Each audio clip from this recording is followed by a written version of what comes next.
नमस्कार साथियों, मैं सीमा गुप्ता आज आप सभी के भी समीक्षा अधिकारी सहायक समीक्षा अधिकारी मुख्य परीक्षा के तृतीय प्रश्न पत्र में हिंदी निबंध से संबंधित महत्वपूर्ण क्लासेस को लेकर आई हूँ। और आज के क्लासेस में आप सभी को यह गाइडेंस दिया जाना है कि निबंध की तैयारी कब से आरंभ करें। जी हाँ, आज के इस क्लासेस में मेरे द्वारा आप सभी को बताया जाना है कि निबंध की तैयारी किया जाना अभी से क्यों जरूरी है। साथियों, आप में से बहुत सारे ऐसे युवा हैं जो निबंध की तैयारी मुख्य परीक्षा के कुछ समय पूर्व करते हैं। बहुत सारे ऐसे युवा हैं जो प्रारंभिक परीक्षा क्वालिफाई करने के बाद निबंध से संबंधित तैयारी करते हैं, जिसका परिणाम नकारात्मक होता है। इसी के क्रम में साथियों, मेरे द्वारा आज के इस महत्वपूर्ण क्लासेस के माध्यम से आप सभी को यह गाइडेंस दिया जाना है कि यदि आप अभी से निबंध लेखन तैयारी अपने अध्ययन सामग्री की अच्छे से तैयारी शुरू कर देते हैं तो निश्चित रूप से साथियों आप सभी बेहतर अंक निबंध में प्राप्त करेंगे। तो साथियों, सबसे पहले मैं आप सभी को यह बताना चाहती हूँ कि निबंध की तैयारी यदि आप अभी से आरंभ कर देते हैं तो उसका फ़ायदा क्या होगा। फ़ायदा यह होगा कि आपका जो एसे राइटिंग की स्किल होगी वो डेवलप होगी। क्यों? क्योंकि यदि आप अभी से तैयारी आरंभ करते हैं तो निश्चित रूप से उस तैयारी के क्रम में आप सभी अवश्य ही हर वीकेंड एक ऐसी राइटिंग लिखेंगे जरूर, अर्थात आपका जो राइटिंग स्किल है ऐसे राइटिंग का वो डेवलप होगा। और जब ये स्किल डेवलप होता है तो आप अधिकतम अंक प्राप्त करते हैं। साथियों, दूसरा चीज़, आपको अपने टॉपिक से रिलेटेड अच्छी खासी जानकारी हो जाती है जब आप अभी से आरंभ करते हैं। कैसे? जब आप न्यूज़पेपर पढ़ते हैं और संबंधित टॉपिक की आपको जानकारी होती है कि हाँ, ये टॉपिक आपको अपने निबंध से संबंधित तैयारी के दौरान तैयार करनी है, तो आप उस करेंट से रिलेटेड जो पॉइंट होते हैं, विश्लेषण होते हैं, जो आयाम होते हैं, जो फैक्ट होते हैं, उसको आप अवश्य ही थिंक टैंक के रूप में ऐसे राइटिंग में उपयोग करते हैं। क्योंकि ये जो पॉइंट अभी मेरे द्वारा आप सभी को बताया गया है ऑलरेडी पूर्व में महत्वपूर्ण एसी के क्लासेस में बताया जा चुका है कि कैसे आप अपने थिंक टैंक का प्रयोग ऐसी राइटिंग में करते हैं। तो साथियों, आप सभी अभी से निबंध लेखन आरंभ करें। और निबंध लेखन आरंभ करने के पूर्व जो सबसे महत्वपूर्ण है वो है, सबसे पहले आप अपने टॉपिक का चयन करें। और आप सभी सहयोग के लिए कि आप किस किस टॉपिक की तैयारी अभी से आरंभ कर दें, मेरे द्वारा कुछ महत्वपूर्ण टॉपिक ऑलरेडी आप सभी को एसीसी संबंधित क्लासेस में बताया जा चुका है। तो आप अवश्य ही फ्रेंड्स प्लेलिस्ट में जाएं, संबंधित जो टॉपिक बताए गए हैं उसको देखें। और जो सबसे ज़्यादा ज़रूरी है वो है सिलेबस का अध्ययन, अर्थात आप सभी अवश्य ही जो आपको 3 निबंध लिखना है 3 भागों से, ठीक है, उन भागों का अवश्य अध्ययन करें कि कैसे आपको साहित्य संस्कृति से संबंधित ऐसे की टॉपिक की तैयारी करनी है, किस प्रकार से आपको भारतीय विदेश नीति और भारत के पड़ोसी देश महाशक्तियों के साथ संबंधों की तैयारी करना है, किस प्रकार से आपको प्राकृतिक आपदा से संबंधित टॉपिक की तैयारी करनी है, किस प्रकार से सामाजिक मुद्दों से संबंधित जैसे शिक्षा, महिला सशक्तिकरण आदि से संबंधित टॉपिक की तैयारी करनी है, किस प्रकार से आपको राजनीतिक परिदृश्य, आर्थिक परिदृश्य, सामाजिक परिदृश्य की तैयारी करनी है। जब आप सिलेबस का अध्ययन करते हैं तो इन सभी चीज़ों से आप अवगत हो जाते हैं।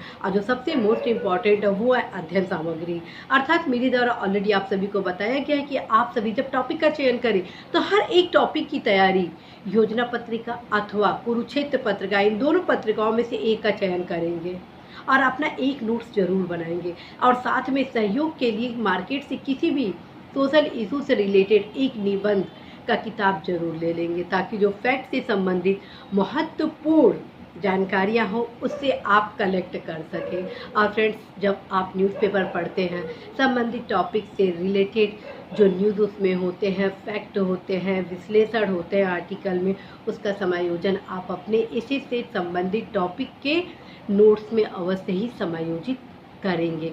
ये अभी मैं आप सभी को ऐसे से संबंधित नोट्स के बारे में बताई, अध्ययन सामग्री के बारे में बताई, आप सभी के इम्पोर्टेंट टॉपिक के बारे में बताई, किस प्रकार से आर्टिकल से आप अपने विषय सामग्री का चयन कर सकते हैं। ऑलरेडी इन सब के संबंध में क्लासेस जो है मेरे द्वारा लिए जा चुके हैं। तो साथियों, आप सभी अवश्य ही निबंध की तैयारी आरंभ करें। यदि आप ये सोचें कि आप प्रारंभिक परीक्षा क्वालिफाई कर लेने के बाद निबंध की तैयारी करेंगे तो साथियों कहीं ना कहीं आप अधिकतम अंक प्राप्त करने से दूर हो जाएंगे। और ये ध्यान रखें, ऐसे में यदि आप अधिकतम अंक प्राप्त करते हैं तो आप सभी अपनी सफलता का मार्ग प्रशस्त करते हैं।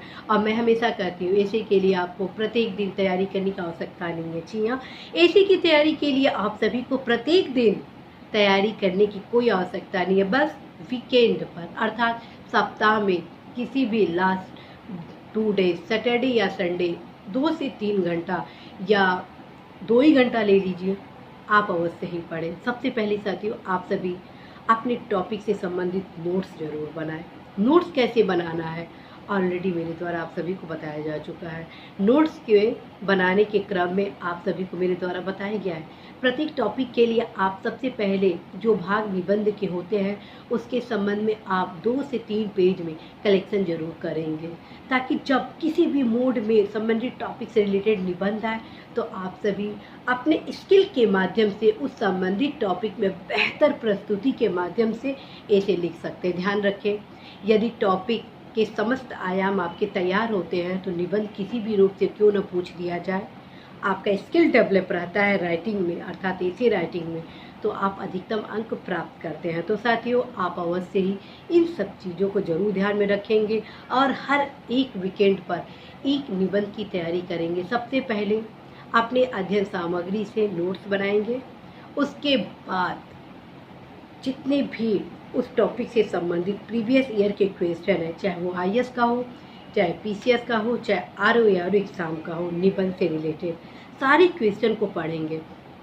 आप देखेंगे कि भारत की विदेश नीति से संबंधित किस प्रकार से निबंध पूछे गए हैं। ठीक है, जब आप हर एक क्वेश्चन को पढ़ेंगे, हर एक निबंध के टॉपिक को पढ़ेंगे संबंधित टॉपिक के, तो आप कम से कम अपने थिंक टैंक का जरूर प्रयोग करेंगे, क्योंकि थिंक टैंक के माध्यम से आप समस्त निबंध को एक बार जरूर अपने मन में रिवाइज करेंगे कि इस निबंध को मैं कैसे आरंभ करूंगी या करूंगा। ठीक है, आप ये देखेंगे कि इस निबंध में किस किस प्रकार के कोटेशन का प्रयोग किया जा सकता है, इस निबंध में जो भाग निबंध के महत्वपूर्ण है उसको कैसे इम्प्लीमेंट करना है, क्योंकि जो मेरे द्वारा महत्वपूर्ण भाग बताए गए वो उसी क्रम में नहीं होंगे। ठीक है, क्योंकि निबंध के पूछे जाने की प्रकृति पर डिपेंड करता है कि जो मेरे द्वारा महत्वपूर्ण भाग हैं उसको आप कैसे रखेंगे। मान लीजिए चुनौतियाँ ही आप डायरेक्ट आपको निबंध में पूछ दिया गया, तो सबसे पहले आप प्रस्तावना के बाद चुनौतियों से संबंधित मुख्य भाग के रूप में प्रस्तुत करते हैं। ठीक है, तो आप इन सारे आयामों को अभी तक पूछे गए निबंध से संबंधित प्रीवियस क्वेश्चन को थिंक टैंक के रूप में सोचेंगे। उसके बाद आप अपने टॉपिक का जो अध्ययन सामग्री तैयार कर रहे हैं उसमें समस्त आयामों को जरूर शामिल करते हैं। जब ये सारे आयाम शामिल हो जाते हैं, तैयार हो जाते हैं, आप बार बार रिवीजन के क्रम में हर एक फैक्ट आप अच्छे से तैयार कर लेते हैं, तब आप एक समावेशी निबंध लिखने का प्रयास करते हैं। और उस निबंध लिखने के क्रम में आप अवश्य ही ध्यान रखते हैं कि निबंध की शुरुआत कैसे की जाए। और मैं ऑलरेडी बता चुकी हूँ, निबंध की शुरुआत आप 3 भागों से करेंगे। ठीक है, प्रथम जो निबंध आपका होगा वर्तमान परिदृश्य से, दूसरा जो निबंध होगा आपका कोटेशन के माध्यम से, तृतीय निबंध होगा आपका कहा जाता है के माध्यम से। ठीक है, इन तीनों आयामों के प्रयोग के माध्यम से आप अपने लास्ट स्टेज में ऐसी राइटिंग को आरंभ करते हैं। और साथियों जैसे इन सारी प्रक्रियाओं को आप क्रियान्वित करते हैं तो एग्ज़ाम तक आते आते आप फुल कॉन्फिडेंस में होते हैं कि यस यू कैन डू। और फ्रेंड्स आई एम 100% श्योर, यदि आप इसको इम्प्लीमेंट करते हैं तो आप अवश्य ही मैक्सिमम अंक निबंध में प्राप्त करेंगे। इसी आशा संदेश के साथ कि आप सभी इस क्रिया को अवश्य ही तैयार करेंगे, अवश्य ही निबंध की तैयारी अभी से आरंभ करेंगे। आशा संदेश के विश्वास के साथ आप सभी को ढेर शुभकामनाएं देती हूँ। All the best.